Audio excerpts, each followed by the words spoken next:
Okay, next. Kita nak cerita pasal kepimpinan ni, kita nak sentuh sikit model kepimpinan Rasulullah sallallahu alaihi wasallam. Allahumma salli ala sayyidina Muhammad. Model ini diperkenalkan oleh Tuan Ismail Noor pada tahun 2000. Model ini agak klasik bagi saya, tapi saya suka dengan model ni. Very clear model ni. Dan kalau tuan-puan nak tengok model ni dan mendapat penjelasan lebih lanjut, tuan-puan boleh pergi kepada buku yang bertajuk Kepimpinan Nabi Muhammad SAW, Pengurusan Al-Tritik, Model Ikutan Sepanjang Zaman. Oh, saya salah eja, patut sebutnya tak kena. Altruistic. Ada S yang tertinggal sebelum huruf T. So, model pengurusan Nabi. Tuan-puan, kalau kita tengok dia ada bab ataupun dalam model ni dia bentuk dia 4 segi kan. So dia ada penjajaran, lepas tu dia ada pengagihan kuasa, lepas tu dia ada kesejahteraan, sinergi, lepas tu dia ada penalaan. Siapa tahu apa itu penjajaran?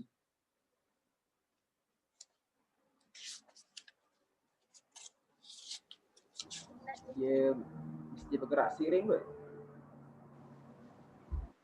Good. Ada lagi yang lain?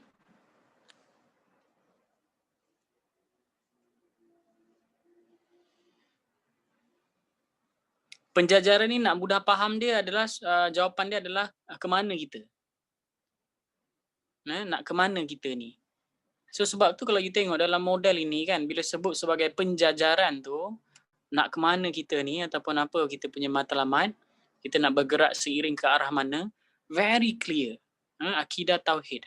Bahawa akidah Tauhid itu ada iman dan takwa. Kalau you tengok makam tertinggi sebagai manusia ini, apa makam dia? Adalah seorang yang bertakwa. Adakah seseorang itu bila beriman dia akan bertakwa? InsyaAllah. Tetapi makam yang paling tinggi di sisi Allah bagi manusia itu adalah orang-orang yang bertakwa. Apa maksud orang yang bertakwa ni? Dia pandang maksiat tu menggigil dia. Dia pandang maksiat tu takut dia untuk lakukan. Dia pandang diri dia yang leka lalai maksiat ni ataupun membuang masa menangis dia. Kenapa? Dia segan dengan Allah. Dia rasa hati dia tu tersentuh bila melakukan perkara-perkara yang ditegah oleh Allah. Malah melakukan perkara yang tidak ditegah tapi dia sia-sia. Seperti apa? Duk scroll Facebook tak habis-habis. Duk tengok Instagram tak habis-habis. Tuan-puan hati-hati bila tuan-puan main banyak sangat social media, bermaksud tuan-puan tengok banyak aurat orang. Tuan-puan tengok aurat bini orang. Tuan-puan tengok aurat suami orang. So bila kita sebut sebagai penjajaran itu, maka akidah tauhid itu kita kena pegang. Tetapi bukanlah bersifat bila kita berada dalam masyarakat, maka kita ada perbezaan pahaman terhadap akidah dan tauhid, maka kita secara ekstrim ataupun secara garangnya kita nak memperjuangkan pahaman akidah tauhid yang kita faham.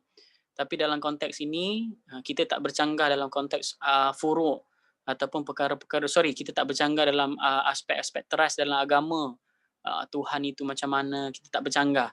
Kalaulah kita boleh berikhtilaf dalam konteks perkara furu', maka kita ambillah kesejahteraan daripada khilaf tersebut. Sebab tu kalau tuan-puan tengok nombor 3 tu kan, di bawah petak tu ada 3, iaitu syura, adil, kebebasan bersuara.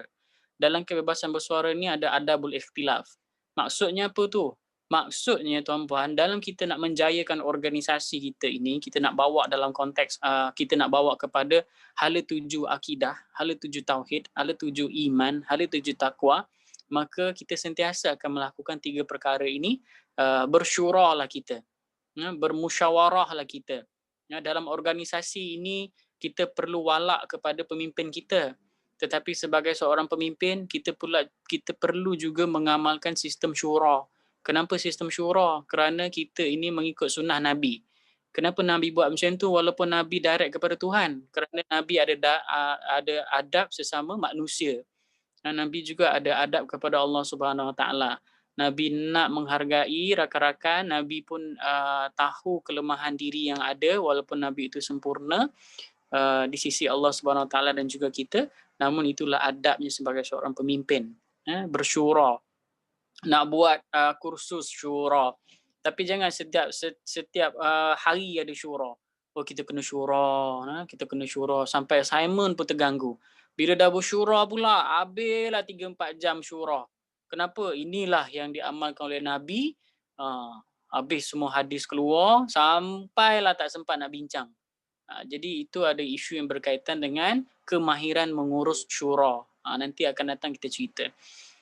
Nah, so selain daripada syura, kita kena bersikap apa? Kita kena bersikap adil. Dalam mesyuarat itu ataupun dalam melaksanakan tugasan itu, kita perlu bersikap adil. Kalau orang ni kita nampak dia talent, maka dialah pengurusi, dialah pengarah, dialah MC, dialah speaker. Adil tak? Ke tak adil pada dia?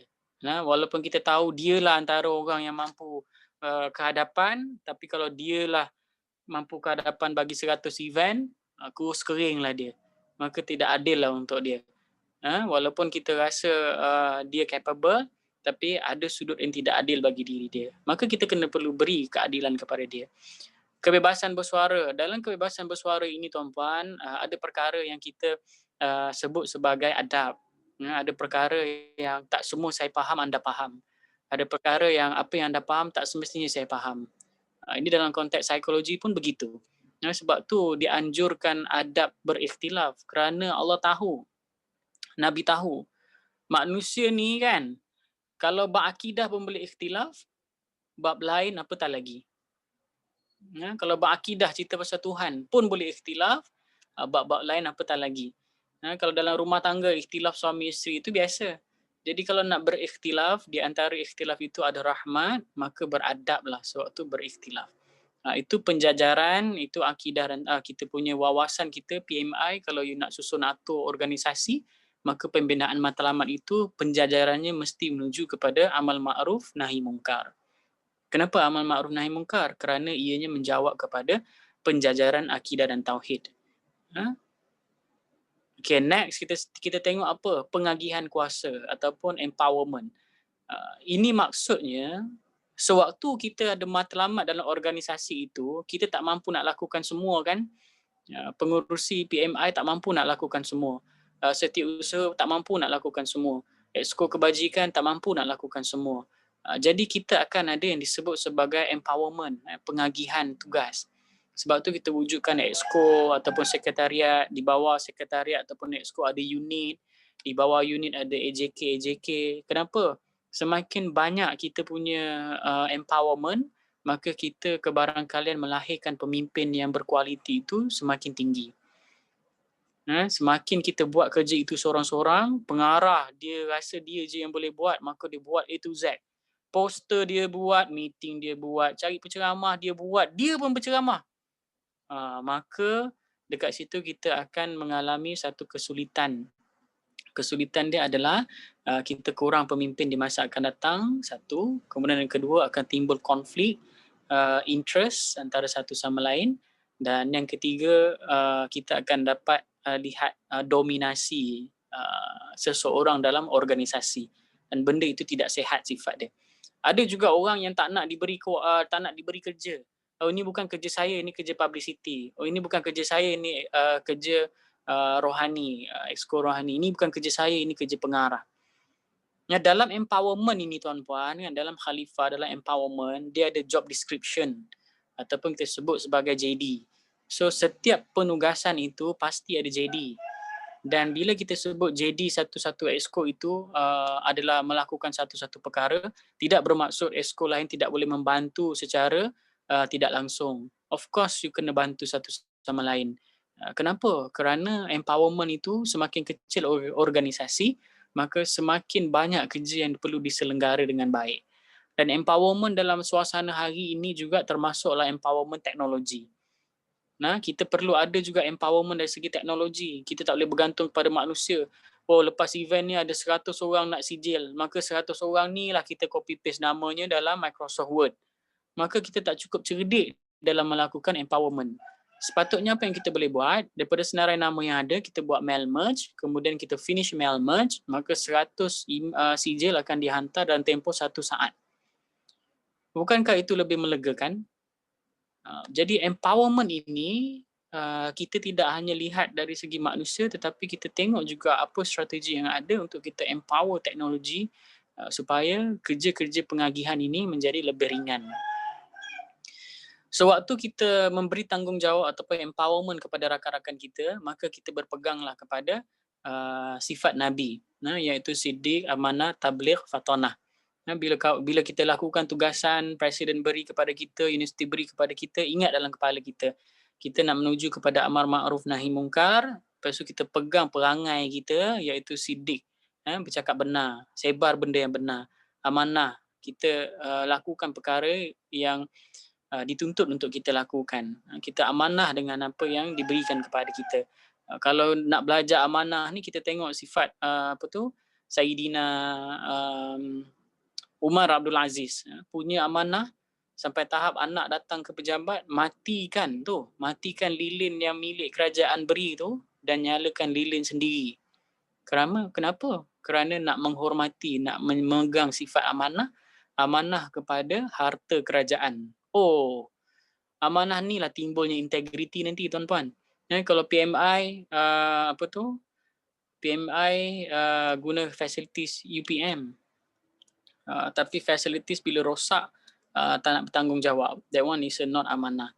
Guna facilities sepatutnya 2 jam dah efektif dah, tapi guna sampai 4 jam tidak efektif. Maka dekat situ kita perlu tambah baik tanggungjawab kita ataupun amanah kita. Tabligh, apa dia tabligh ni? Kita menyampaikan. Niat kita, tuan-puan, bukan nak mengubah orang. Niat kita adalah untuk menyampaikan. PMI UPM ini bukan dilahirkan untuk mengubah manusia jadi manusia yang baik, tiba-tiba yang tak ada akidah kepada ada akidah. Tidak begitu. Kerana Allah pun maklumkan kepada para nabinya. Allah maklumkan apa? Allah maklumkan kerja berdakwah itu kerja engkau. Yang mengubah hati manusia ni siapa? Itu kerja aku. Jadi lakukanlah kerja engkau. Jangan lakukan kerja Tuhan. Jadi kita ni menyampaikan. Hari ini saya menyampaikan kepada tuan-puan. Tuan-puan pun menyampaikan kepada rakan-rakan yang lain. Fatanah. Fatanah ni apa? Fatanah apa? Bijaksana. Good. Fatanah ni bijaksana. Bijaksana ni dari segi apa? Bijaksana ni nilai intelektual lah. Bukan setakat nilai intelektual, tapi bijaknya dia tu dengan hikmah. Bukan yang Cik Zaim ni sedia kala handsome dan bijak, maka orang lain tu tak bijak. Bukan begitu. Tetapi bijak ini kita dalam melakukan sesuatu tindakan, membuat keputusan, problem solving, kita penuh dengan hikmah. Kita penuh dengan hikmah. Jadi itu juga adalah bijaksana. Dan jangan lupa, tuan-puan, kenapa tuan-puan kena hadir siri-siri kepimpinan? Kerana nak membentuk kebijaksanaan intelektual tu. Supaya bila berdepan dengan masyarakat, untuk diri sendiri juga, tuan-puan akan lebih cerdik. Tuan-puan tahu nak fikir kok mana, nak buat keputusan dalam kehidupan kok mana. So al-falah, sinergi. Berikutnya. So sinergi ni apa?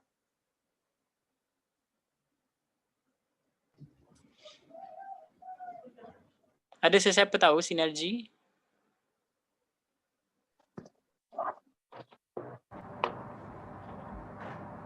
Sinergi ni macam gabungan kan? Gabungan beberapa elemen.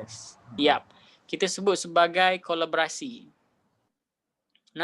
So PMI UPM tak boleh alone. PMI tak boleh buat event dengan PMI. PMI kena buat event dengan pelajar TESOL. PMI kena buat event dengan pelajar-pelajar kesenian ataupun kelab-kelab kesenian dan kebudayaan. PMI bila menang sahaja pilihan raya, PMI tak boleh nak kata ini kerusi PMI semata-mata, jadi PMI buat dengan PMI.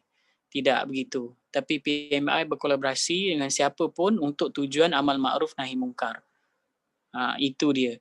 Jadi PMI kalaulah ada orang yang tak pakai tudung, PMI tak reject. Kalaulah kita tahu orang tu lesbian, PMI tak reject. Kalaulah kita tahu orang tu buruk akhlaknya, PMI tak reject. Tapi PMI membuat kerja dakwah dan mewujudkan sebanyak mana sinergi yang ada untuk tujuan amal ma'ruf nahi mungkar. See? So berapa banyak dah persatuan yang PMI kolaborasi selama ni? Berapa banyak dah PTJ ataupun entiti dalam universiti ini yang PMI dah sempat berkolaborasi. Itu akan menjadikan PMI ini jalan dakwahnya lebih dikenali. Kita sebut dalam 4S tadi tu, sahabat dia lebih banyak. silaturahim dia lebih banyak, network dia lebih banyak. Maka satu UPM sedarkan kesan keberadaan PMI itu dalam sistem kepimpinan pelajar Universiti Putra Malaysia. Kan bagus tu begitu. Okay, the next one is ibadah. Tuan-puan, ataupun penalaan. Penalaan ini dia satu momentum lah. Ya, kadang-kadang kita buat kerja-kerja ni kita penat tak? Kita penat. Kadang bila kita yang lagi-lagi buat poster kan, balik-balik aku. Nampak je mudah tau jadi buat poster ni. Tapi dia punya complicatednya kalau kena 10 event, ada pula event rapat-rapat. Kau ingat tak menangis je? Betul. Menangis tu. Betul. Saya tahu sebab apa? Sebab semua aku buat. Poster aku buat, video aku buat. Apa lagi? Media di talian ke? Boleh komen sikit. Media ada ke? Bagi komen sikit, bagi kawan-kawan ni sedar sikit. Ni nak mencari penceramah, ingat senang ke? Lepas dia cari penceramah, dia lagi cari. Ya Allah. Kadang-kadang putus asa. Lepas tu masuk meeting, pengurusi senang je. Apa progress? Rasa nak empuk. Siapa rasa nak empuk angkat tangan? Tuan-puan, satu hari waktu saya berpersatuan, kami rasa penat sangat. Kami rasa exhausted dengan assignment, dengan presentation yang kena ada, lepas tu dengan persatuan lagi nak layan, nak layan lagi perangai merajuk. Ingat PMI tak ada yang merajuk ke? Persatuan Islam paling ramai merajuk tau. Kalau pergi meeting tu naik menyampah. Kenapa? Emosinya sensitif sangat. Kenapa? Asal sikit nak berhujah. Asal sikit je ada hadis, ada dalil apa benda semua kan. Dan nak pangkah memangkah. Itu adalah satu situasi yang menegang. Saya tak rasalah berlaku dekat PMI, UPM, baik-baik je. Dia berlaku masa zaman-zaman saya dulu. Dekat kampus. So tuan-puan, satu hari bila kami penat sangat ni kan, kami macam nak putus asa, tiba-tiba ada seorang perempuan ni ataupun mahasiswi ni kan, dia bangun, dia kata, kalaulah semua orang fikir tentang penat, dan Nabi pun fikir tentang penat waktu Nabi berdakwah, saya ingat Islam ni tak ada kat muka bumi. Terus semua macam naik tau bateri. Dia macam meremang tiba-tiba. Inilah yang disebut sebagai ibadah tu tadi tuan-puan. Walaupun kita buat kerja-kerja poster tu kan, tapi kita sebenarnya menyebarkan maklumat bagi tujuan dakwah. Dan dakwah itulah ibadah. Ingat, kita ada fardu ain, kita ada fardu kifayah. Fardu ain ini tuan-puan jadi PMI UPM tapi tak tahu apa itu istinja. Tak tahu apa itu apa tu kita sebut sebagai muamalat. Tak tahu apa itu ikhtilat. Tak tahu apa itu baca Quran. Tak tahu apa itu rukun iman, rukun Islam. Pun tak guna juga. Nampak cerdik jadi pemimpin tapi fardu ain ke laut. CGPA power-power. Ini yang saya nak ingatkan kepada anda semua tuan-puan. Sebarkan kepada rakan-rakan yang latar belakangnya bukan pengajian Islam. Ingat, bidang kepakaran kita itu adalah fardu kifayah. Saya bidang kepakaran saya adalah kaunseling. Tuan-puan mungkin ada yang bidang kepakaran bio, ada bidang kepakaran kejuruteraan, ada bidang kepakaran bahasa. Tapi itu semua adalah fardu kifayah. Perlu tak buat tu? Perlu buat kerana dia juga adalah ibadah. Tapi yang paling penting tuan-puan, jangan lupa fardu ain.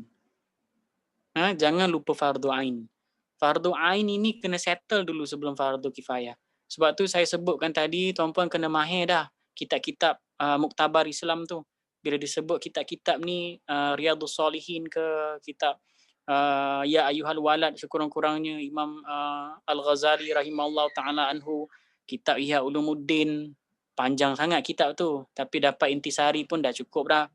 Lagi kitab-kitab fiqh, ada Sunan Sitah lagi, ada apa lagi, ada Bulughul Maram. Tahu ke kitab-kitab tu? Baru hari tahu ni kan? dengar. Apa dia bang? Baru hari ni dengar. Pergilah, pergi cari. Sebab kitab tu nama dia Fardu Ain.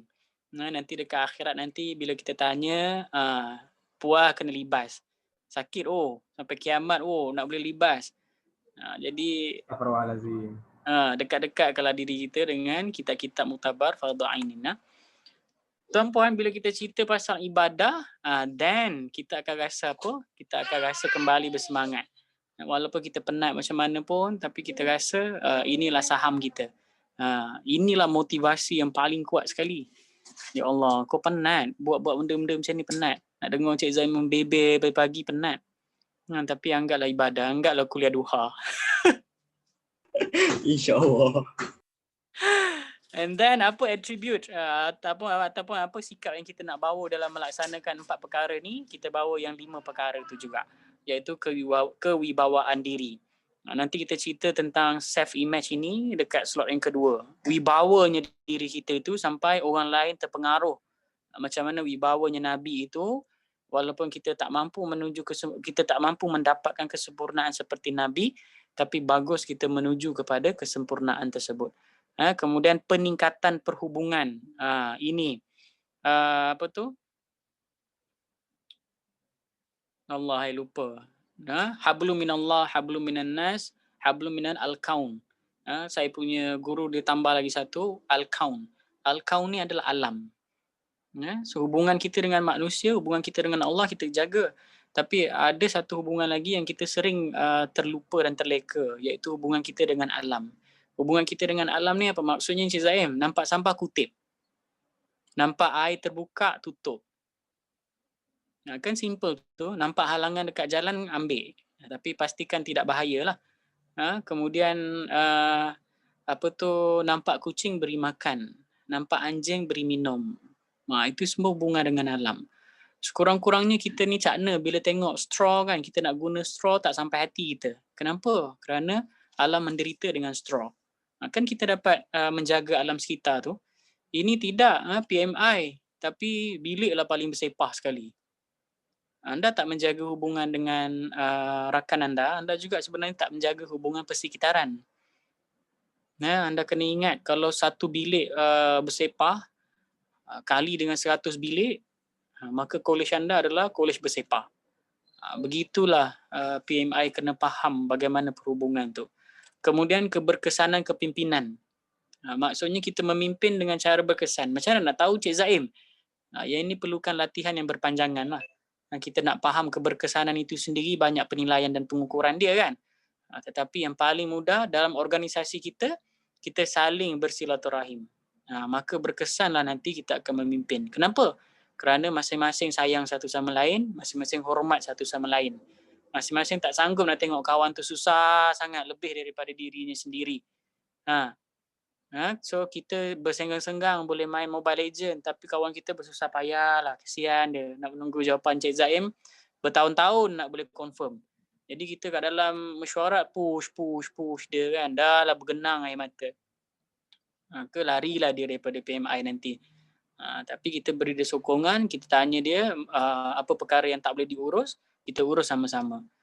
Pelakuan beretika.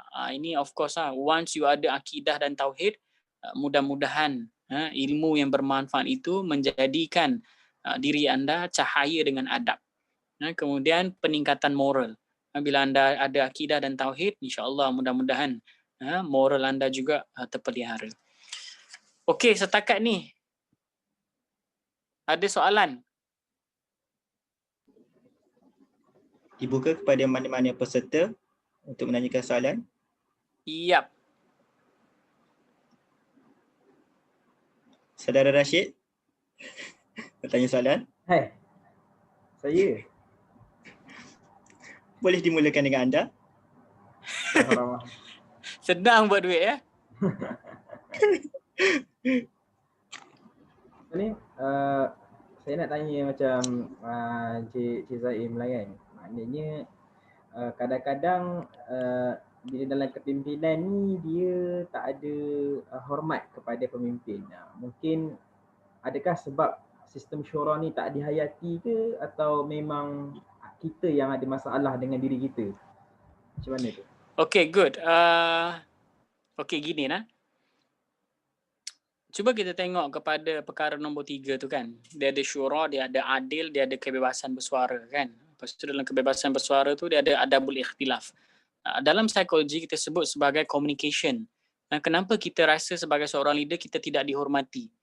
So bila seorang leader kita rasa diri kita tidak dihormati, bermaksud itu adalah satu judgement ataupun satu perception yang ada dalam fikiran kita. Kemudian sebagai seorang follower, kita pun rasa diri kita tidak dihormati. Maka boleh jadi itu adalah merupakan satu perception, satu sangkaan kita terhadap leader kita. Jadi sebenarnya bukan leader saja yang rasa begitu.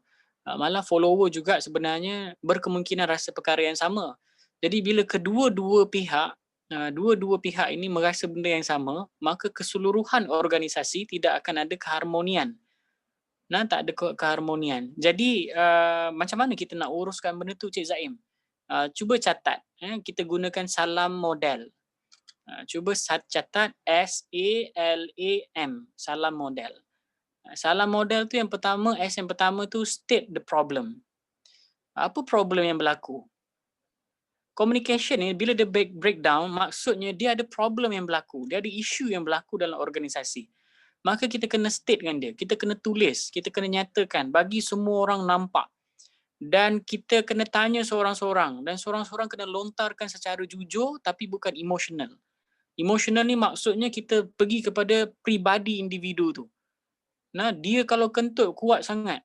Wah, tu pribadi sangat tu. Jadi itu tidak bagus. Dia ni kalau sendawa, kalau gelak kuat sangat. Wah, itu agak pribadi. Tapi kita kata apa? Kita kata secara umumnya kita rasakan bahawa interaksi kita antara satu sama lain perlu diperbaiki. Maka kita akan sentuh lebih detail nanti tentang komunikasi. Jadi selepas state, kita buat A yang kedua. Iaitu apa? Accept. Kita accept dan kita mengakui adanya silap pada diri kita. Dan organisasi pun perlu mengakui adanya isu yang berlaku. Kadang-kadang bila kita tanya, organisasi okey, persatuan okey, okey, ada masalah, okey je. Okey. Kau okey, tapi bergenang air mata. That one kita panggil toxic positivity. Dalam keadaan yang positif itu, kita mencipta toxic. Jadi nanti keseluruhan akan jadi toxic. So kita kena accept, kita kena mengaku, kita kena admit bahawa adanya konflik dalam organisasi ini. Kemudian L yang ketiga kita sebut sebagai leading. Kita lead how to solve the problem. Kita lead how to solve the problem. Bukan kita link. Kita link ni maksudnya kita ambil satu orang ni dengan problem orang ni dengan problem orang ni. Kita kaitkan. Dalam proses crystallize boleh. Tapi mesti ada moderator. Maksudnya kita nak confirmation lagi. Apa yang membuatkan dia rasa komunikasi itu tak bagus? Apa yang berlaku? Kat mana yang dia tak selesa? Adakah dia bersifat semua orang atau dia bersifat seseorang sahaja dalam organisasi? Untuk tujuan crystallize, okey. Tapi perlu ada moderator. Tapi bila kita nak lead the problem, kita dah tak nak fikir dah apa masalah, kita nak cari jalan penyelesaian. So macam mana kita nak selesaikan is much more important. Tadi kita dah settle dekat admit, kita dah mengaku dah. Now kita tak fokus dah kepada problem, kita fokus kepada leading to solution. Okay, A is a action. Kita act benda yang kita perbaiki tadi. Kita act benda yang kita perbaiki tadi. Kemudian D, kita develop silaturahim tu. Kita develop the love of organization. So kenapa kita nampak macam kawan kita tak walak ataupun kawan kita rasa macam organisasi ni dia tak perlu patuh. Kenapa? Mungkin ada isu pada diri individu tersebut. Mungkin ada rasa tidak selesa dalam organisasi. Yang inilah tuan-puan kita sebut sebagai adab tu. Dekat sini juga kita sebut sebagai wibawanya diri tu. Kita kena ingat tak semua orang yang masuk dalam kepimpinan persatuan kan berkemahiran. Boleh jadi dia baru nak belajar. Boleh jadi dia terbawa-bawa semangat kepimpinan yang lama yang dirasakan betul. Walaupun sebenarnya perkara itu tidak betul ataupun tidak sesuai dengan uruf. Kalaulah saya bawa semangat kepimpinan saya zaman Kuza ke dalam UPM, mati saya. Memang orang akan cemoh saya. Memang orang akan jakilah dengan saya. Kenapa? Terlalu ekstrim. Dekat Kuza dulu zaman saya kan, kalau you buat study group lelaki perempuan walaupun ada gap, tapi dalam satu group dekat atas meja kan, duduk sama-sama, senior saya akan berdiri dekat situ sampai you guys bersurai. Faham maksud saya? So dia berdiri tercongok di situ, dia pandang korang kan. Sampai korang bangun, baru dia beredar. Kalaulah saya menggunakan metod yang sama dekat UPM, apa berlaku? Memang saya yang kena empuk sudahnya. Kau dah kenapa kan? Kenapa? Kerana uruf tu berbeza. That's why bila saya masuk ke USIM, walaupun dia universiti Islam, tapi uruf dia berbeza. Jadi saya kena ada toleransi dekat situ. Jadi saya meletakkan pula yang kita sebut sebagai adil. Adil pada situasi itu. Saya tidak meletakkan prinsip saya ataupun pengetahuan saya kepada mereka dan berharap mereka faham seperti mana saya faham. Tetapi dekat situlah ada toleransi dan kita memahami satu sama lain, tetapi kita tidak menggalakkan perkara yang berbentuk maksiat. Kita membenci perkara maksiat, tapi kita tak benci orang yang melakukannya. Ada dua beza tu. Kita benci perkara maksiat, tapi kita tak benci orang yang melakukannya, tapi kita berdakwah dengan orang yang melakukannya. See, so barulah PMI nampak profesional, dengan ramai orang boleh masuk. Okay, good questions. Okay, next.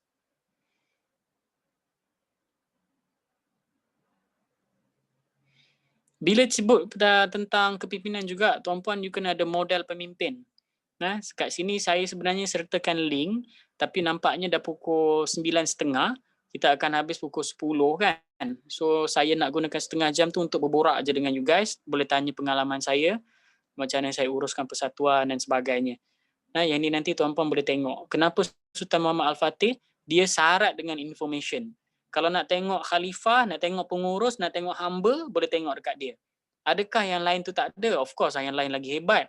Tetapi Sultan Muhammad Al-Fatih ini, dia anak muda. Dia dekat dengan kita juga. Jadi Turki tu pun kita kenal lagi. Jadi kalau tuan-puan follow dengan kisah dia ni, dia daripada kecil dia dibangunkan, very inspiring. Macam mana umur budak yang kecil ni, dia ada unsur-unsur psikologi sikit dalam perkara ni. Nanti kalau kita nak cerita kupas benda ni, kita buat satu topik. Kepimpinan Sultan Muhammad Al-Fatih. Itu jadikan siri talk dalam 1 jam pun cukup. Ini menarik, saya tak sentuh kat sini. Okay, next. Kalau apa berlaku Cik Zaim kalau saya nak memimpin tapi saya tak ada modal? Saya nak kata apa? Saya nak kata dalam dunia ni kan, you bukan orang pertama yang jadi leader. Dalam dunia ni ramai orang dah jadi leader. Jadi kita contohilah leader yang betul-betul leader yang dah berjaya dah. Sultan Muhammad Al-Fatih ni apa kejayaan dia? Kejayaan dia banyak. Salah satunya adalah dia merobohkan kerajaan Byzantine dan membuka kota Konstantinopel. Membuka the new dimension of ketamadunan dalam Islam. Dialah pintu dunia-dunia Eropah. Hebat orang muda ni, sangat hebat. Yang paling best sekali dengan dia kan, walaupun dia anak sultan, walaupun dia berketurunan raja, khalifah, kaya, tapi tengok cara dibangunkan. Cara dia dibangunkan adalah yang pertama sekali, ada guru rohani. Tuan-puan dekat dalam ni ada guru rohani tak? Tuan-puan kat dalam ni selain daripada pensyarah dalam kelas, ada guru rohani tak? Apa itu guru rohani Cik Zaim? Guru rohani ni adalah guru yang membimbing kerohanian kita. Apa aspek kerohanian Cik Zaim? Dalam aspek kerohanian itu ada ilmu bersifat syariat. Ada ilmu bersifat tarikat. Ada ilmu bersifat makrifat. Ada ilmu bersifat hakikat. Panjanglah lagi. Tapi cukuplah ambil ilmu bersifat tasawuf. Syariat dan tasawuf. Pegang dua tu. Cik Zaim, macam mana kita nak bentuk tasawuf tu Cik Zaim? Dia ada guru yang boleh bimbing. So dengan guru ni nanti kita kenal lah adab kita. Kita tahulah kita nak beradab bagaimana. Dan barulah kita kenal macam mana kita nak hadirkan adab itu dan apa kesan adab kepada diri kita dan hubungan kita dengan Tuhan. Kat sinilah nanti tuan-puan akan tahu macam mana rasanya hidup ada Nabi. Dekat sinilah nanti tuan-puan akan tahu macam mana rasanya hidup ada Tuhan. Kalau tuan-puan duk belajar matematik, duk belajar sains, duk belajar ekonomi, tapi tak boleh nak relate kan, belajar ekonomi, belajar sains tu tak kena Tuhan. Belajar matematik tapi tak rasa pun matematik ni ada kaitan dengan Tuhan. Itu tuan-puan dah perlu dah. Pergilah cari guru-guru rohani. Dengan matematik, macam mana matematik kita boleh kenal Tuhan, macam mana kejuteraan. Bila semakin kita belajar kejuteraan tu, semakin hati kita redup. Semakin kita rasa, ya Allah, kerdil. Itu yang kita nak. Okay, next.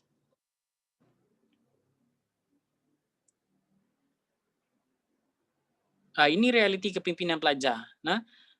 Kita bermula memimpin diri kita, tuan-puan, yang bawah sekali tu, saudara-saudari, kita bermula memimpin diri kita.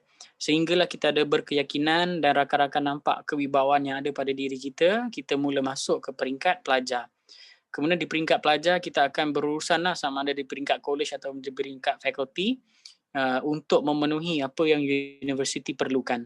Universiti pula sebenarnya menjawab dasar kerajaan. Dasar kerajaan adalah tuntutan daripada rakyat. Sebenarnya kita serve siapa?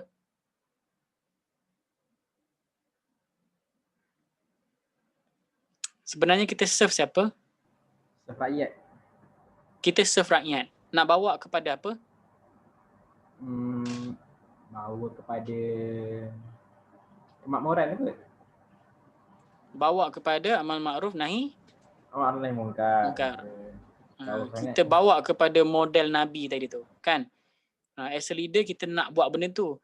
Kita tak nak dalam komuniti kita, anak-anak kita ada gay, ada lesbian, kan? Kita tak nak dalam komuniti kita ada penagih dadah yang ramai. Kita tak nak dalam komuniti kita Melayu miskin papa gerana. Bila cerita pasal property je, habis Melayu. Duk tumpang rumah mak, duk tumpang rumah nenek lah sampai bertahun. Sebut pasal tanah nanti berebut. Itulah nasib bangsa Melayu. Marah pula orang bila dengar, kan? Tapi mampukah kita beli hartanah nilainya 500,000? Mampukah kita beli hartanahnya nilainya 600,000? Mampukah kita beli tak payah 500, 600? 300,000 pun belum tentu kita mampu. Jadi siapa yang nak perjuangkan benda tu? Dan daripada mana mulanya? Kita mula daripada diri kita tu dekat kampus. Jadi dekat sinilah nanti kita akan sentuh beberapa elemen psikologi macam mana kita nak bangunkan diri kita sebelum kita bergelar pemimpin di peringkat universiti dan seterusnya pemimpin di peringkat kebangsaan untuk serve rakyat menuju kepada amal ma'ruf nahi mungkar. Okay, next.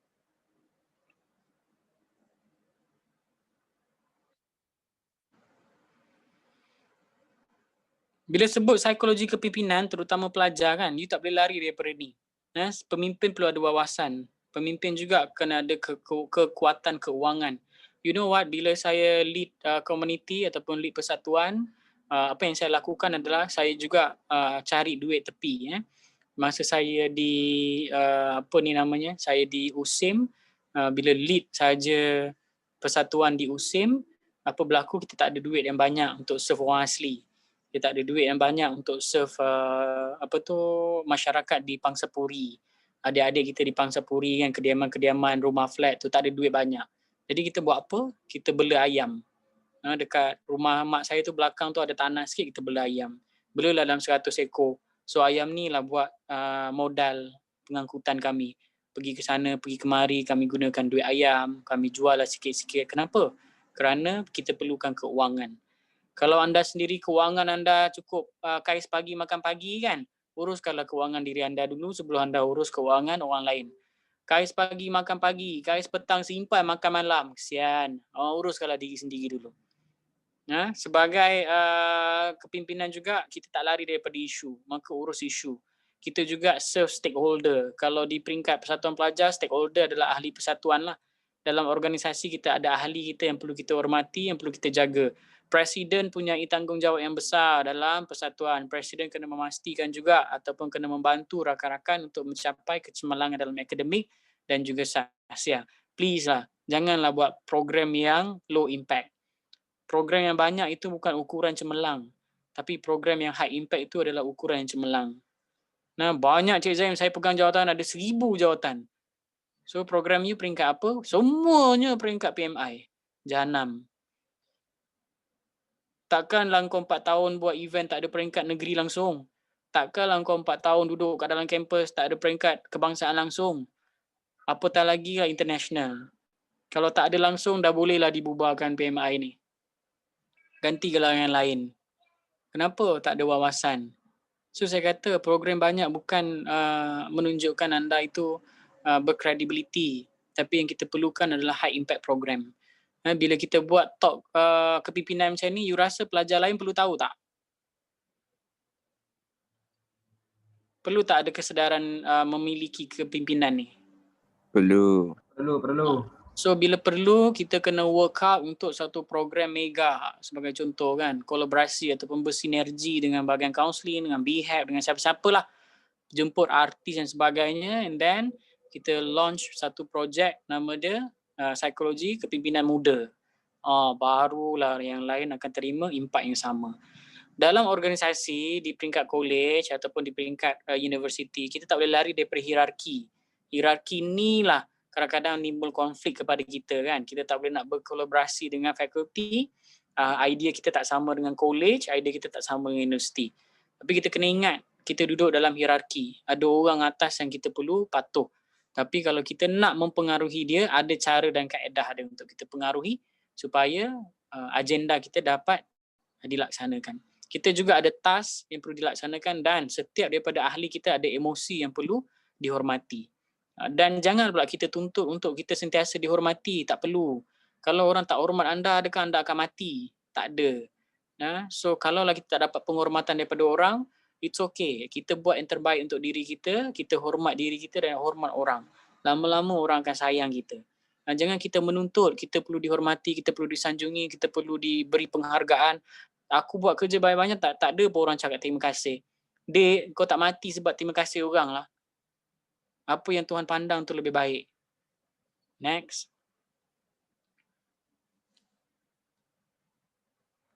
Ini nanti kita sentuh dalam image diri. Next.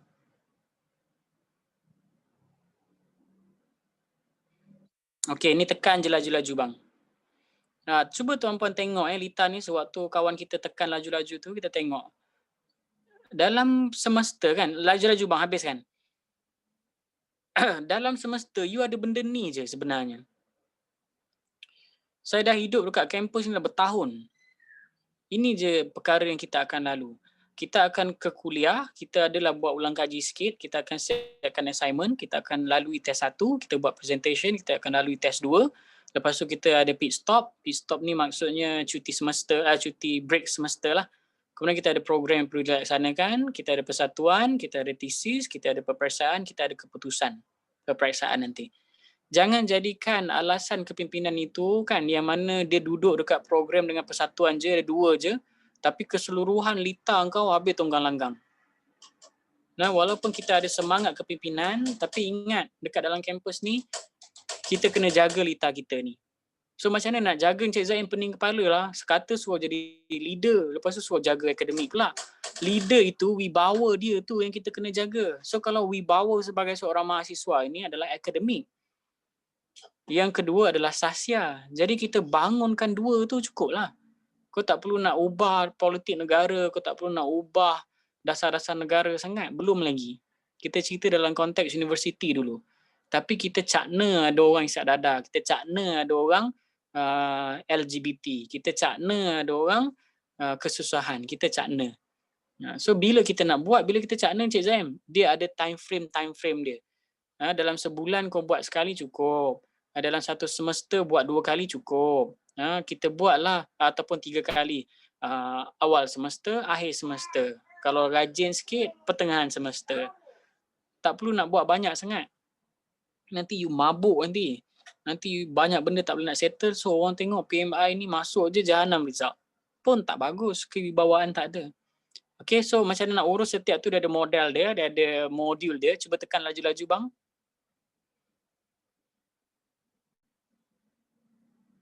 Dia mula dengan potensi, habiskan je. So bila ada potensi, you ada smart dream. Lepas tu bila you ada smart dream, you kena settle you punya score. Dalam PMI, kena tahu macam mana nak kira PNGK, PNGS tu. Lepas tu bila dah tahu PNGA, PNGS tu semua kan, kita kena tahu macam mana smart schedule. Nak susun atur tingkah kerja-kerja kita. Lepas tu dia ada smart team, kita kerja secara bersama, ada smart note dan macam-macam lah lagi. Boleh habiskan bang? Habiskan je. Inilah modul-modul yang ada sampai keputusan.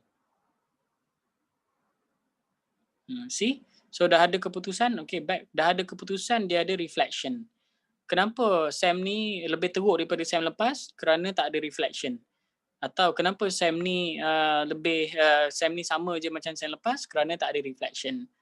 So tak ada rasa keinginan untuk dapat cemerlang. Jadi kita kena bantu rakan kita. Kita kena sedarkan rakan kita, orang Melayu, Islam kat dalam negara ni dia kena cemerlang. Kenapa? Sebab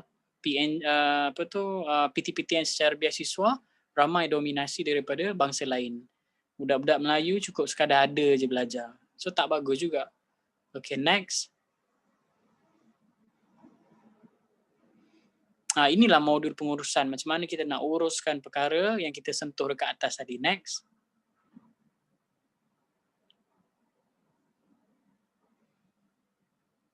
Ini pendekatan untuk kita bangunkan diri dan juga rakan-rakan. Next. Okay, habis.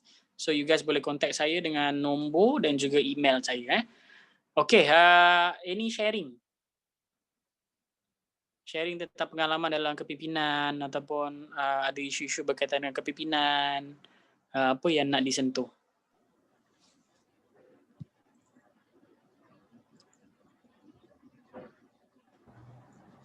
Saya Pihak majlis. Saya Okey. difahamkan presiden kita berada di talian ya. Bagus, Presiden. Saudara Rashdan di talian ke? Ya saya. Mungkin boleh buat sharing sikit ke tentang flow kita, tentang apa yang telah dibentangkan oleh Cik Zaim sebentar tadi. Nyaya member nak buat conclusion. Tak ada, bagi komen sikit sebab presiden kan. Mungkin nampak sesuatu yang kita tak nampak ke kan. Mana tahu. Ya Allah, Cik Zaim sangat memahami ya di situ.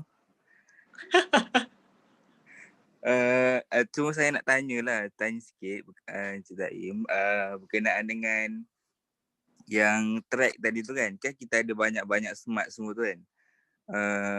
Macam mana aplikasi dia sebenarnya? Okay. Boleh back to the track.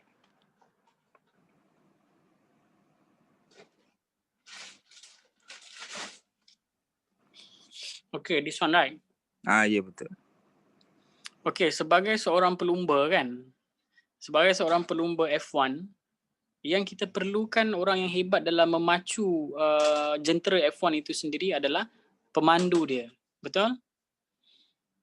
So kalaulah anda ini ditempatkan di universiti yang hebat tapi anda sendiri tak mampu untuk membangunkan potensi diri anda tak kenal diri anda memang tak akan jadi hebat sampai hujung tu.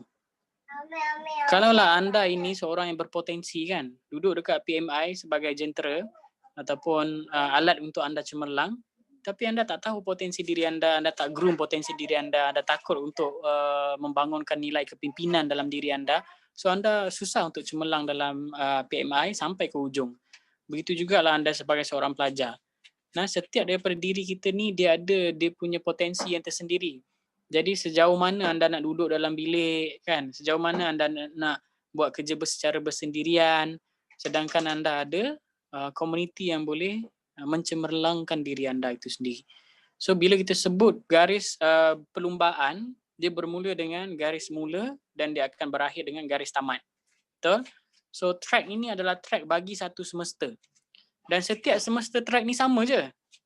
Jadi bila anda dah tahu bila waktu kuliah, bila anda dah tahu bila test 1, bila anda dah tahu bila test 2, bila anda dah tahu bila nak kena hantar thesis ataupun hantar assignment ataupun nak duduk peperiksaan, anda dah tahu dah bila anda nak berpersatuan.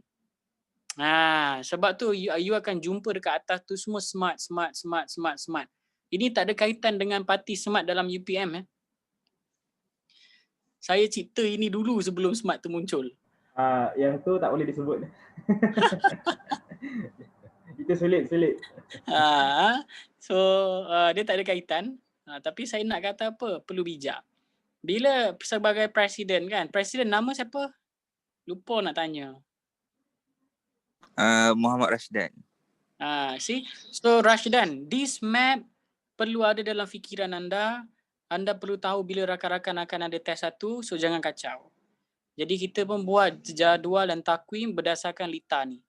Kita tahu bila kebiasaan assignment akan dihantar, kita tahu bila midterm, kita tahu bila peperiksaan, Kita tahu waktu-waktu yang genting untuk ahli-ahli kita.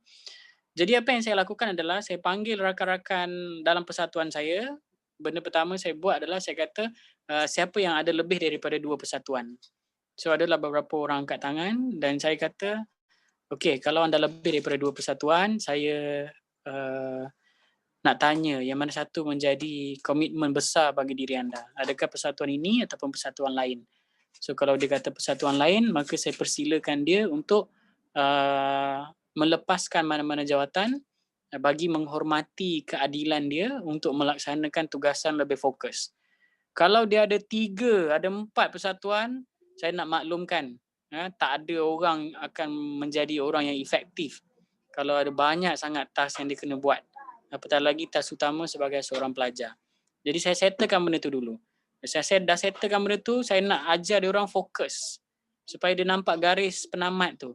So kurang-kurangnya dia sedarlah diri dia ahli persatuan PMI dah cukup dah, dan juga dia adalah mahasiswa yang perlu menamatkan pengajian. 2 tu cukup. Tak perlulah saya juga adalah AJK bagi persatuan QKP. Saya juga adalah SU bagi persatuan pengangkap. Saya juga adalah sekretariat dalam MPK. Kalaulah anda ada orang-orang macam tu ada dalam grup ni kan, anda dah boleh mula buat pertimbangan dah. Kerana hidup kita dalam kampus, yang pertama kepimpinan, yang kedua kecemerlangan akademik. Kalau anda buat banyak perkara dalam satu masa, belum tentu anda mampu. So macam mana Encik Zaim boleh serve orang asli, macam mana Encik Zaim boleh buat royal event, macam mana Encik Zaim boleh buat event-event peringkat negeri dan kebangsaan. Sebab saya pilih waktu yang sesuai. Dan saya tak buat banyak event dalam satu semester. Kalau saya penasihat QKP, so saya kata kat mereka 3 event will be enough. Yang paling penting adalah high impact program. Kalau tak mampu buat high impact program pun tak apa. Yang penting event tu membangunkan diri anda. Okay, jadi Rashdan, right? Ya, Encik Zaim. Jadi Rashdan boleh nampak dah. Lita ini adalah lita yang common yang selalu kita laksanakan. Jadi di garisan penamat tu kita setkan setiap ahli ada peningkatan CGPA ataupun kemahiran dalam bidang. Kadang-kadang orang CGPA dia susah nak naik tapi dia semakin mahir dengan ilmu dia. Itu pun dah cukup dah.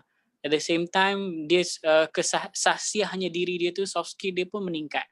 Dulu tak pandai buat poster, sekarang pandai buat poster. Dulu tak pandai bercakap, sekarang dah pandai bercakap.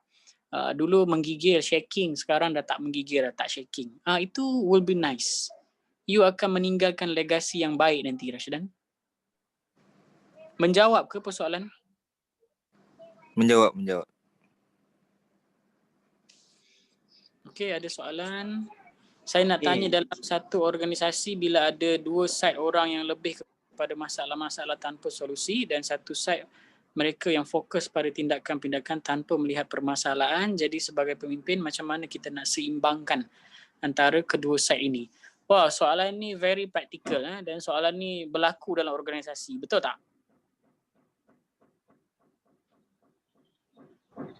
Betul. Okay, so saya nak jawab yang soalan pertama ni dulu. Dia ada 2 side. Satu yang lebih kepada fikir masalah je tanpa solusi. Satu lagi yang fokus kepada tindakan tanpa melihat permasalahan. Okay, so macam mana sebagai seorang pemimpin ni kita nak seimbangkan antara kedua ni?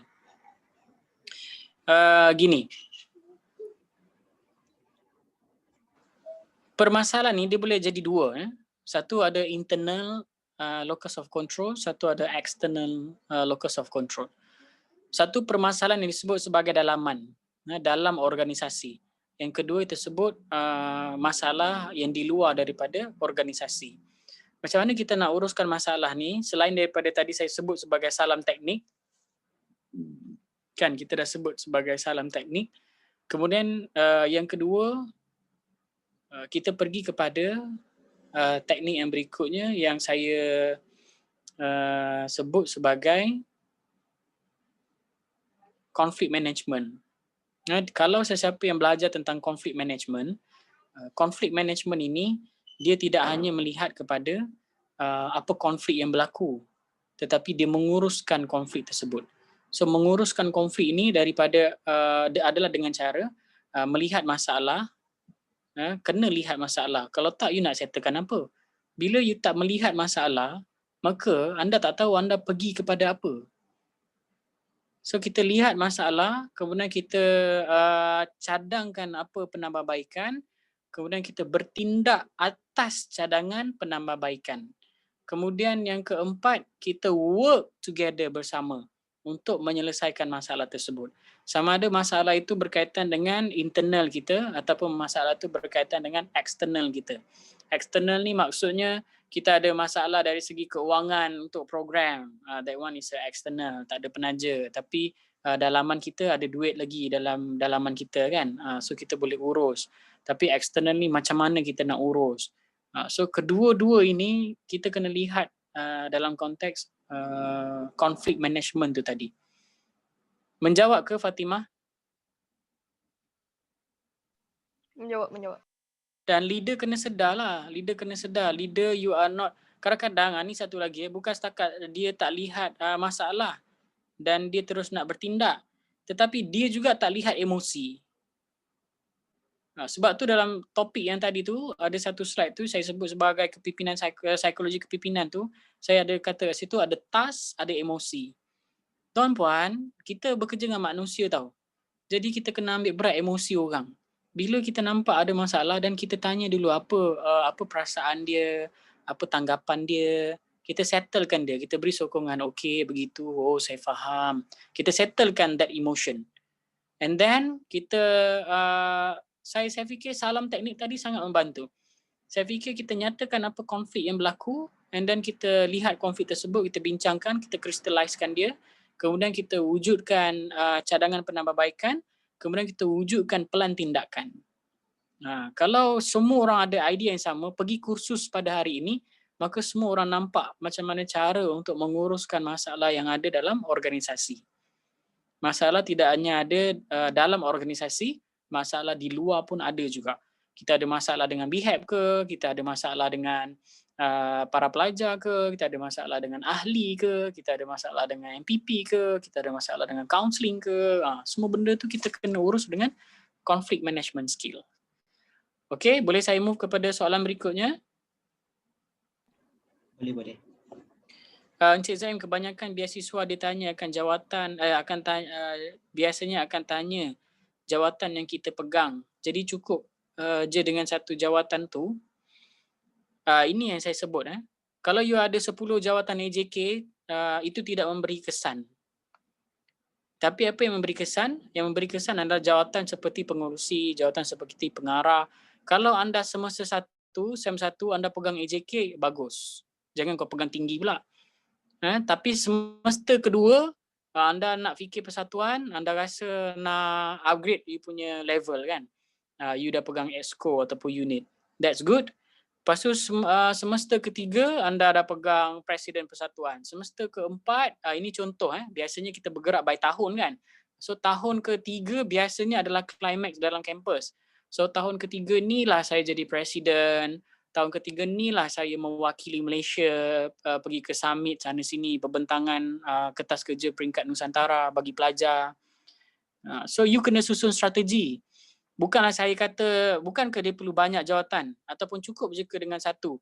Cukup untuk 1 tahun ataupun cukup untuk satu penggal, satu jawatan.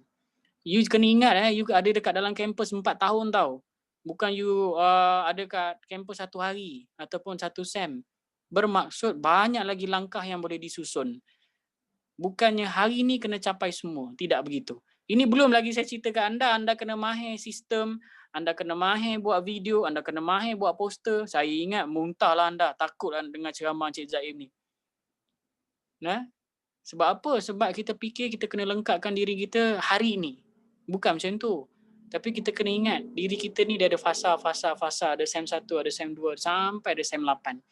Sebab itu kena curi masa sewaktu anda cuti semester tu, kena curi masa. Orang cuti semester duduk galit pergi bantu masyarakat. Anda duduk galit habiskan beras mak kat rumah. Mak pun duk tanya bila lah kau nak keluar ya. Lepas makan. Lepas tu suruh lipat baju malah nak maut. Suruh basuh baju, suruh apa, lipat kain sejadah dan sebagainya. Oi, kelesa benar. Jadi lebih baiklah kau tak ada daripada ada. Dah lah pula ada konflik kat rumah kan. So as a leader kita kena curilah masa. So waktu kita ada cuti yang panjang, jangan semua cuti dihabiskan duduk kat rumah. Jangan semua cuti dihabiskan untuk bekerja part time. Tapi kita kena serve masyarakat. Bila anda tak serve masyarakat, jiwa anda jauh sebagai seorang pemimpin. Anda akan shock sendiri je rasa dekat kampus ni, saya dah pandai, saya dah tahu banyak benda, saya itu, saya ini. Tengok orang tu, kesian dia tak ada masuk universiti. No. Selagi you tak berkhidmat, selagi you tak rendahkan diri you, berkhidmat kepada orang, rasa susah kat kampung asli tak ada air, rasa susah tak mandi, selagi you tak beringat macam tu, selagi tu you tak develop. You rasa selesa. Lagi-lagi geng-geng yang dapat beasiswa kan, oi duit sentiasa ada, memang mabuk. Memang mabuk. So anda tak rasa susah tu. Jadi nak jadi leader kena rasa susah tu. Kenapa? Kerana orang yang kita nak lead ni semua susah. Siapa antaranya? Orang Melayu lah. Marahlah orang kan bila saya sebut macam ni kan. Tapi kalau saya tak sebut, saya tak bantai you guys. Daripada muda ni nanti you leka. Mabuk main apa? Main TikTok. Allahu Akbar. Baguslah medium dakwah. Tapi jangan hari-hari. Baguslah nak scroll Instagram tu buat bisnes. Tapi mestilah ada masa. Kalau tak nanti kesian dekat diri anda sendiri nah. Hari-hari tengok aurat orang. Hari-hari tengok bini orang, suami orang. Saya tak tahulah macam mana you guys boleh bertahan dengan Instagram. Saya download, saya tengok je. Uish, gila betul saya kata. Macam mana? Maknanya iman anda ni lagi kuat lah daripada saya. Saya ni iman saya rapuh lah, betul lah. Astagfirullahalazim. Dahsyat tu budak-budak muda ni. Boleh dengan TikTok, boleh tengok Bigo Live. Masih. You tahu tak? You tahu tak? Video cam tu dia akan membawa anda kepada satu private room. So this private room ramai yang famous ni, tapi saya tak katalah dekat Malaysia, saya kata kat luar negara yang earn more money dengan private room. Setiap stiker tu adalah nilai duit.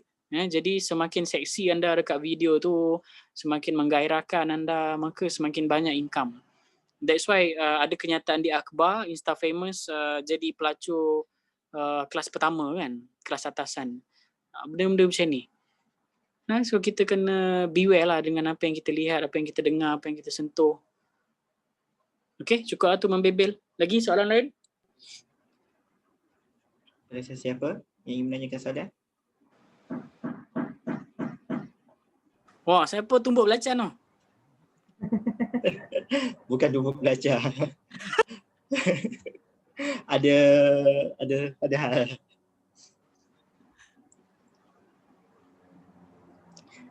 Bismillah. Saya tanya soalan untuk Cik Zaim.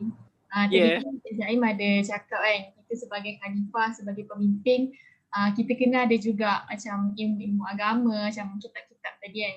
Tapi bila kita berada dalam organisasi ni, dia macam kita kekurangan masa untuk benda-benda macam tu. Sebab kita sibuk organisasi lagi, kita sibuk sebagai mahasiswa lagi, macam nak hadir mesyuarat apa semua tu. Memang sangat-sangat pack lah jadual kita dengan test apa semua tu. Jadi pendapat Cik Zaim lah, macam mana kita nak uruskan masa supaya kita ada juga masa untuk kita dapat ilmu-ilmu macam tu and macam bagi manfaat pada kita jugalah pada masa yang sama. Itulah soalan saya. Okay, gini. Dia ada dua konteks. Satu konteks diri mahasiswa. Kedua konteks organisasi dalam kepimpinan. Tuan-puan tahu tak? Saya dalam kampus, saya ada 2-3 SEM je yang saya tak dapat anugerah dekan. Selain daripada SEM-SEM tu, saya dapat anugerah dekan. Selain daripada anugerah dekan, saya juga sempat mengajar orang mengaji setiap hari Rabu. Selain daripada mengajar orang mengaji, saya juga sempat menadah kitab, beberapa kitab. Malah kitab tu jadi kitab utama lah dalam diskus di Kuza dulu. So macam mana kita nak lakukan ni tuan-puan? Yang pertama, tuan-puan kena uruskan diri sendiri. Tuan-puan kena tahu bila masa nak siapkan assignment. Tuan-puan kena rajin, rutinkan diri, pukul 8 mesti masuk kampus. Saya tak ada kuliah lah Encik Zain pukul 8 nak tunggu sampai kelas saya tengah hari, lama lagi kan. Leader dia tak cari alasan macam tu. Leader dia curi masa yang ada. Tuan-puan, saya belajar dalam kelas. Sebab saya tak sempat. Luar kelas memang saya tahu jadual saya pack. Saya nak kena uruskan pilihan raya dekat kampus, saya nak uruskan kertas kerja, saya nak uruskan company saya. Saya ada company waktu saya belajar dulu. Saya earn pendapatan RM20,000, RM18,000 bagi motivation talk. So tuan-puan rasa saya ada masa untuk pening kepala? Makanlah penyada. Saya nak kata apa? Saya nak kata yang pertama, masa anda pegang. Jadi anda kena efektifkan masa anda. Bila anda tengok track ni kan, circuit ni, anda tahulah bila masa saya kena siapkan assignment. Saya memang jenis orang yang akan belajar dalam kelas, saya akan catat nota. Kalau saya tak tanya, maksudnya saya tak faham lah tu. Dan saya tak nak tahulah tu. Jadi bila saya tanya soalan, maksudnya saya lebih faham. Jadi saya tanya soalan dalam kuliah, lepas tu saya belajar dalam kuliah, keluar daripada kuliah, saya uruskan assignment, terutama study group. Kenapa kita kena uruskan study group dulu? Kerana study group melibatkan orang lain. Hablum minan nas. Kita nak jaga hablum minan nas tu. So kita buat assignment kumpulan, kita hantar bagi kat diorang, bagi diorang settle. Lepas tu malam nanti, saya biasa malam saya tak pegang buku, malam saya pegang game. Saya malam dalam pukul 9 baru balik kat rumah. Pukul 8 pagi, keluar daripada rumah, sewa, masuk dalam kampus sampai pukul 9 malam kan baru balik. 9 saya main game sekejap dalam pukul 11.30 saya stop.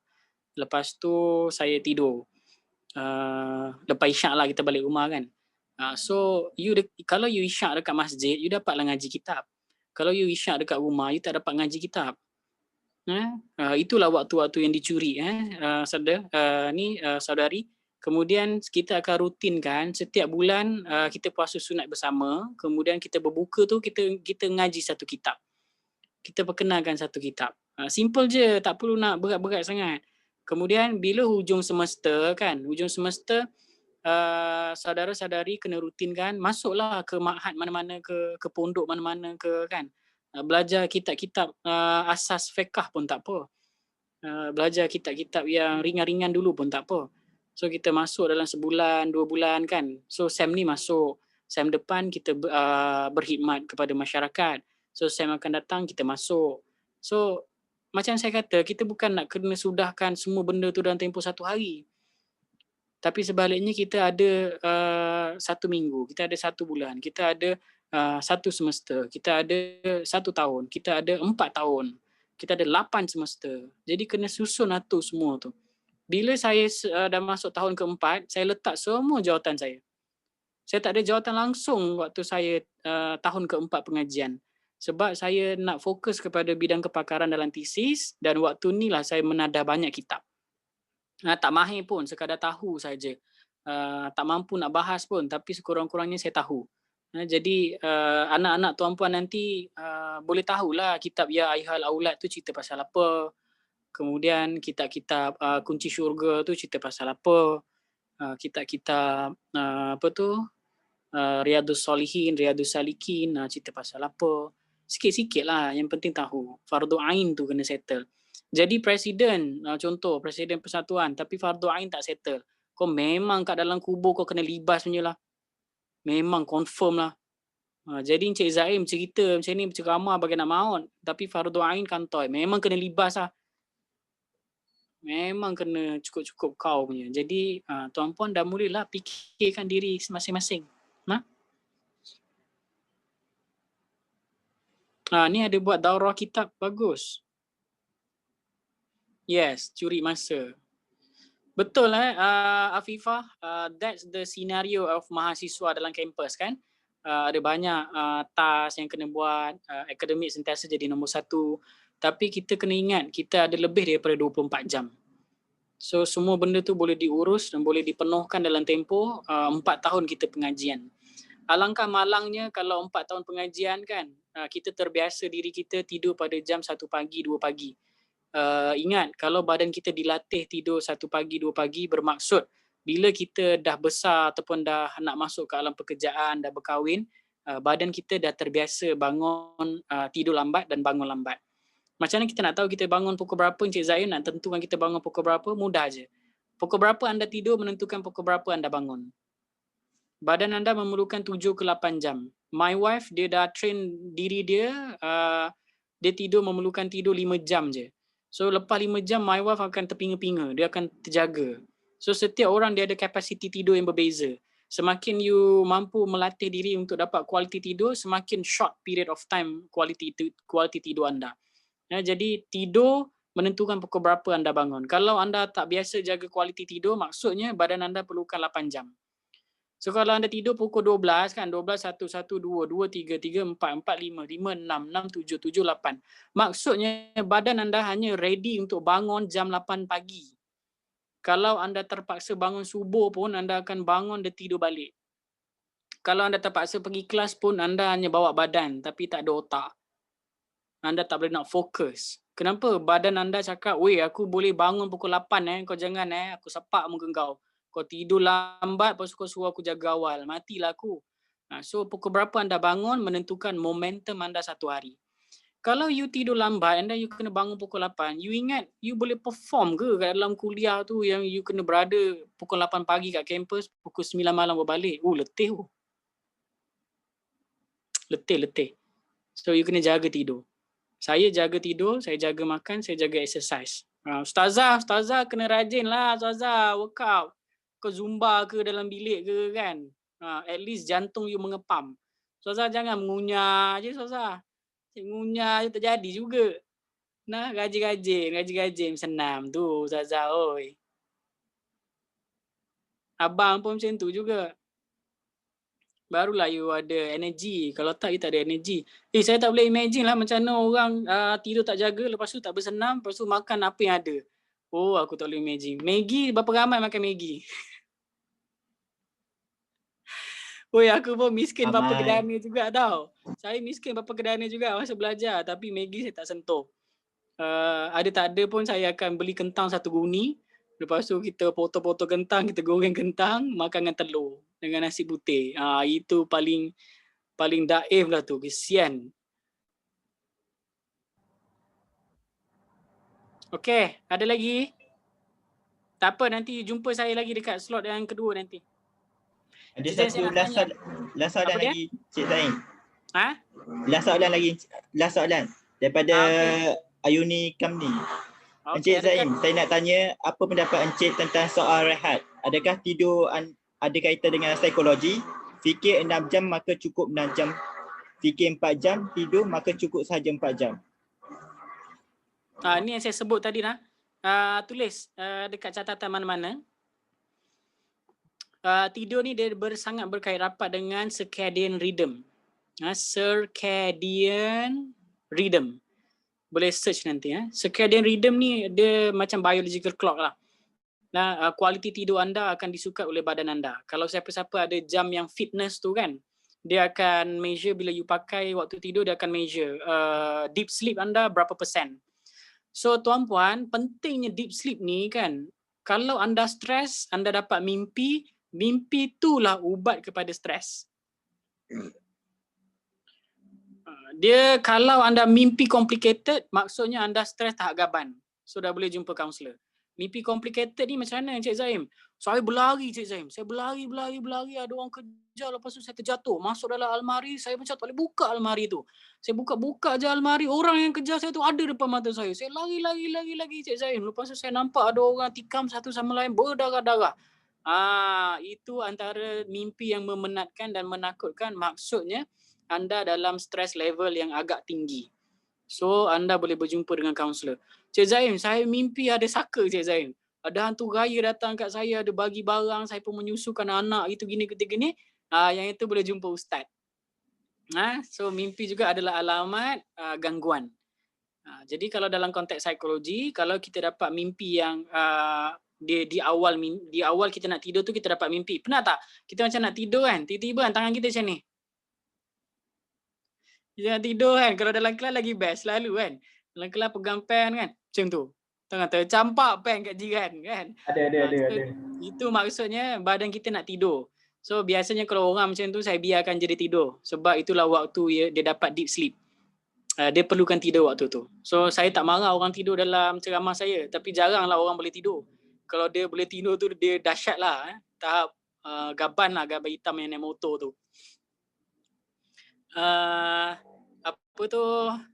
Kau layan ke Kamen Rider warna hitam tu? macam power kan. So circadian rhythm kita juga merehatkan sel-sel otak kita nah. Those yang ada depression jarang dapat quality tidur. That's why dia bergantung dengan ubat. Bila dia dapat ubat, tisu-tisu badan dia akan mudah cepat sembuh. Anda pun sama, bila anda workout, anda tidur, anda minum susu, so sel akan tisu akan cepat recover.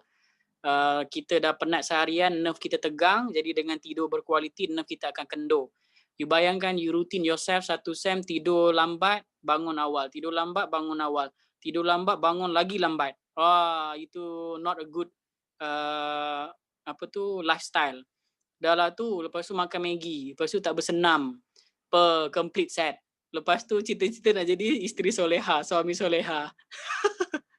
Alah kelakar. So bolehlah kita muhasabah diri sikit, muhasarawak ke, supaya kita jaga tidur. Bagus kakak you sentuh isu tidur tu tadi. Jaga tidur, kau jangan tak jaga tidur. Tak jaga tidur memang ada risiko sakit mental. Betul. Betul. Okey, dengan berakhirnya soalan tadi daripada saudari Ayuni, maka berakhirlah saya rasa slot soalan untuk slot pertama ini, disebabkan masa yang menceburui kita, kerana dah lebih 7 minit kot rasanya. Dengan ini, pihak majlis merakamkan ucapan terima kasih kepada Yang Berbahagia Encik Muhammad Zaim bin Rosli atas pembentangan slot 1 Leadership What and Why sebentar tadi. Semoga para mahasiswa mendapat manfaat daripada ilmu yang disampaikan. Sebagai makluman, slot ini telah berakhir tepat pada jam 10 pagi. 10 pagi. Slot kedua iaitu Image Profesional dan Etika Pemakaian yang akan diteruskan pada jam 2 petang oleh Encik Zain sendiri, dan para mahasiswa dipohon untuk hadir tepat pada waktunya bagi memastikan kelancaran majlis. Oleh itu saya mengakhiri majlis ini dengan wabillahi taufiq wal hidayah. Assalamualaikum warahmatullahi wabarakatuh.